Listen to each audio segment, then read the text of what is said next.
Hello everyone, English by Chhavi sir channel पर आप सभी व्यूअर्स का स्वागत है।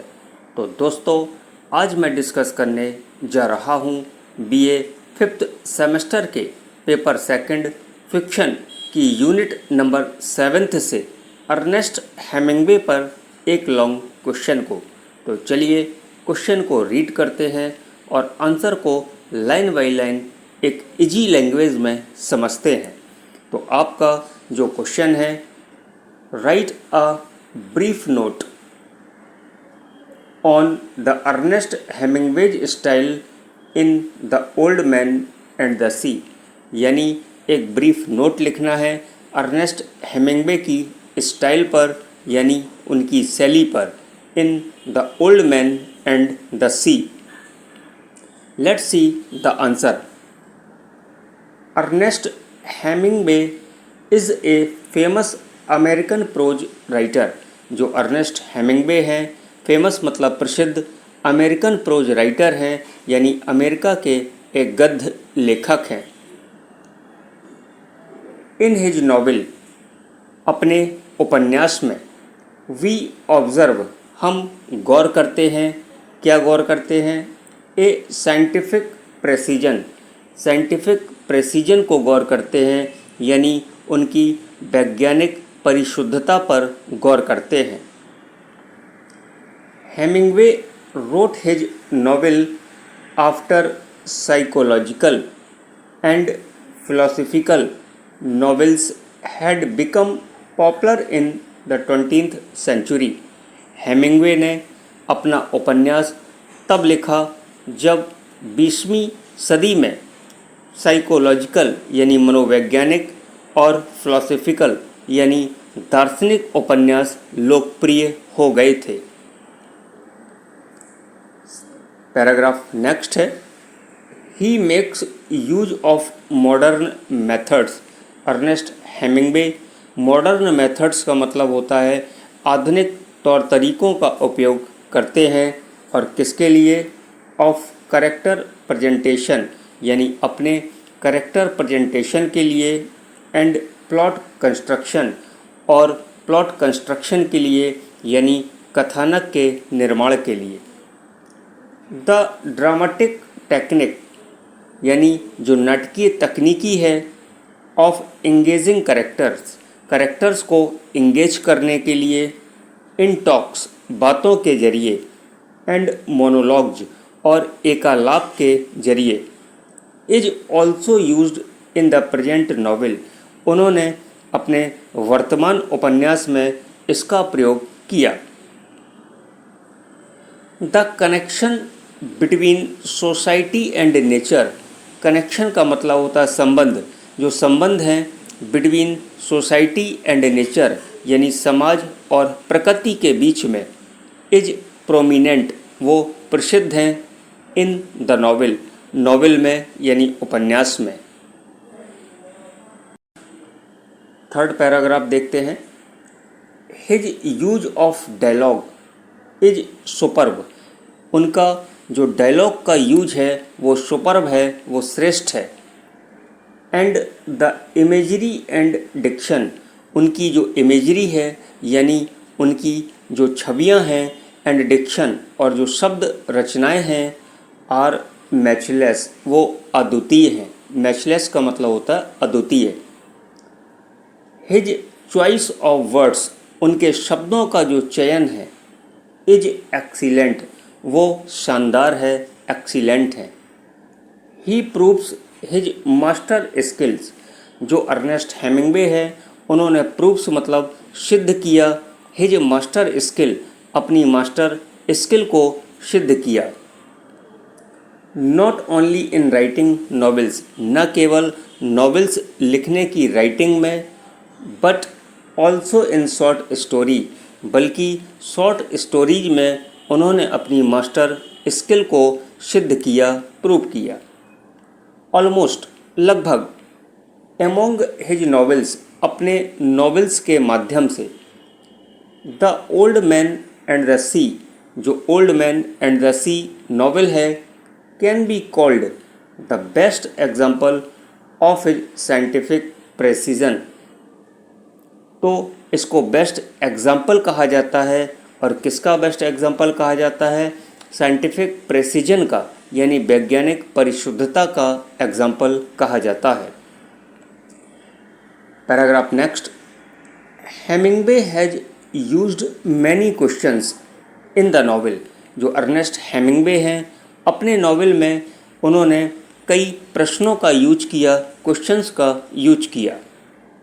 द मोस्ट इम्पॉर्टेंट आर, जो सबसे महत्वपूर्ण प्रश्न है, are a man can be destroyed, कि एक आदमी नष्ट हो सकता है, बट नॉट डिफीटेड, लेकिन आदमी हार नहीं सकता है।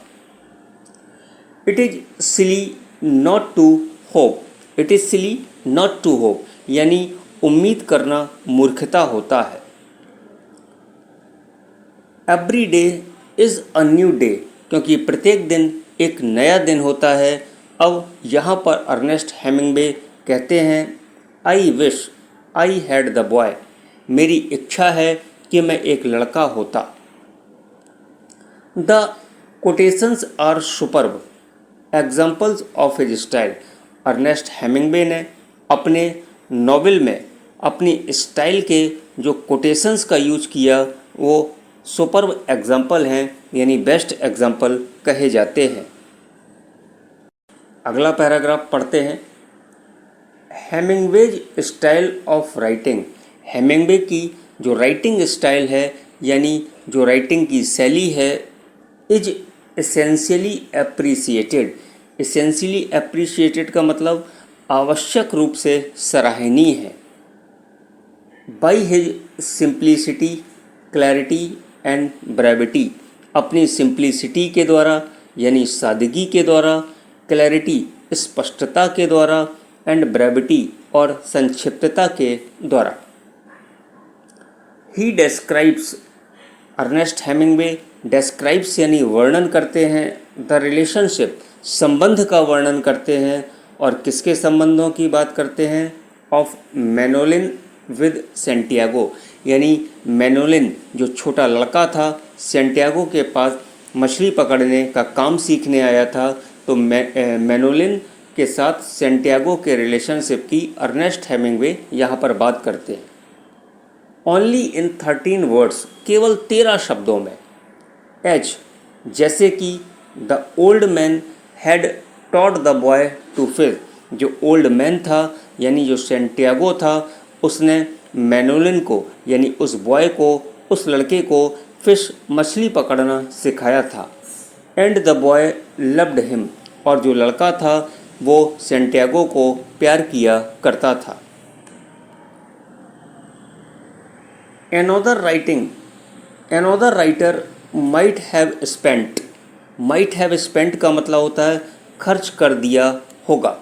तो जो दूसरे लेखक थे might have spent, उन्होंने खर्च कर दिए होंगे क्या? एक पैराग्राफ खर्च किया होगा, या अ पेज, एक पन्ने को खर्च किया होगा। क्या करने के लिए? डिस्क्राइबिंग, वर्णन करने के लिए। और किसका वर्णन करने के लिए? सेंटियागो एंड मैनोलिन्स रिलेशनशिप, यानी सेंटियागो और मैनोलिन्स के संबंधों की व्याख्या करने के लिए जो दूसरे राइटर हैं उन्होंने एक पैराग्राफ या एक पेज को खर्च कर दिया होगा। And feelings for each other, या एक दूसरे के प्रति भावनाओं को व्यक्त किया होगा। Hemingway's has often been called a master of dialogue. Hemingway को मास्टर ऑफ डायलॉग यानी डायलॉग का मास्टर कहकर पुकारा जाता है। In his simple direct but effective dialogue, अपने सिंपल मतलब सरल, डायरेक्ट मतलब सीधे, और इफेक्टिव डायलॉग का मतलब होता है प्रभावी संवादों में यानी बातचीत में। He creates a very powerful impact. Ernest Hemingway ने क्रिएट्स मतलब निर्माण किया, एक पावरफुल इम्पैक्ट का यानी शक्तिशाली इम्पैक्ट मतलब प्रभाव का निर्माण किया। और वो प्रभाव किसका था? ऑफ पेन, दर्द का, हैप्पीनेस, खुशी का, एंड मिजरी कष्ट का। चलिए अगला पैराग्राफ पढ़ते हैं। The old man and the Sea, ये जो नॉवेल है is mostly a character novel, इसको हम करेक्टर नॉवेल कह सकते हैं। वी फाइंड टू करेक्टर्स, इस नॉवेल के अंदर हम दो करेक्टर्स पाते हैं। डोमिनेटिंग, जो डोमिनेटिंग हैं यानी अपना प्रभुत्व बना कर रखे हुए हैं almost all parts of the novel, novel के लगभग सभी भागों में। दैट इज, और वो करेक्टर हैं Santiago and Manolin. Santiago works out his destiny on his boat on the sea. Santiago sea में यानी समुद्र में अपनी बोट पर यानी अपनी नाव पर अपने डेस्टिनी का निर्माण करता है यानी अपने भाग्य का निर्माण करता है। His reaction to society made him plan, समाज के प्रति उसका जो रिएक्शन है, उसकी प्रतिक्रिया जो है, उसके लिए एक प्लान तैयार करती है, योजना को तैयार करती है। And act in nature to prove his greatness. And act in nature, और प्रकृति में कार्य करने के लिए प्रेरित करती है। टू प्रूव हिज ग्रेटनेस, काहे के लिए प्रेरित करती है? टू प्रूव हिज ग्रेटनेस, उसकी महानता को सिद्ध करने के लिए। और महानता किसके रूप में सिद्ध करता है? एज अ फिशरमैन, एक मछुआरे के रूप में। एंड अ सेलर, एक नाविक के रूप में। Let's see the last paragraph of this question. इस क्वेश्चन का लास्ट पैराग्राफ पढ़ते हैं। The old man and the sea is called a symbolic novel.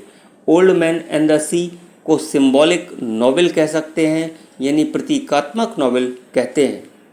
Hemingway used many symbols, Hemingway ने कई प्रकार के सिम्बल्स मतलब संकेतों का प्रयोग किया।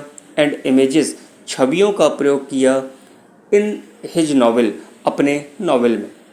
इन शॉर्ट, संक्षिप्त में, द नॉवेल, ये जो नॉवेल है, सोज मतलब दिखाता है। क्या दिखाता है? हेमिंगवेज एक्सीलेंट, हेमिंगवे की एक्सीलेंट राइटिंग स्टाइल को दिखाता है। दैट मेक्स हिम फेमस, जिसके द्वारा हेमिंगवे फेमस हो जाते हैं।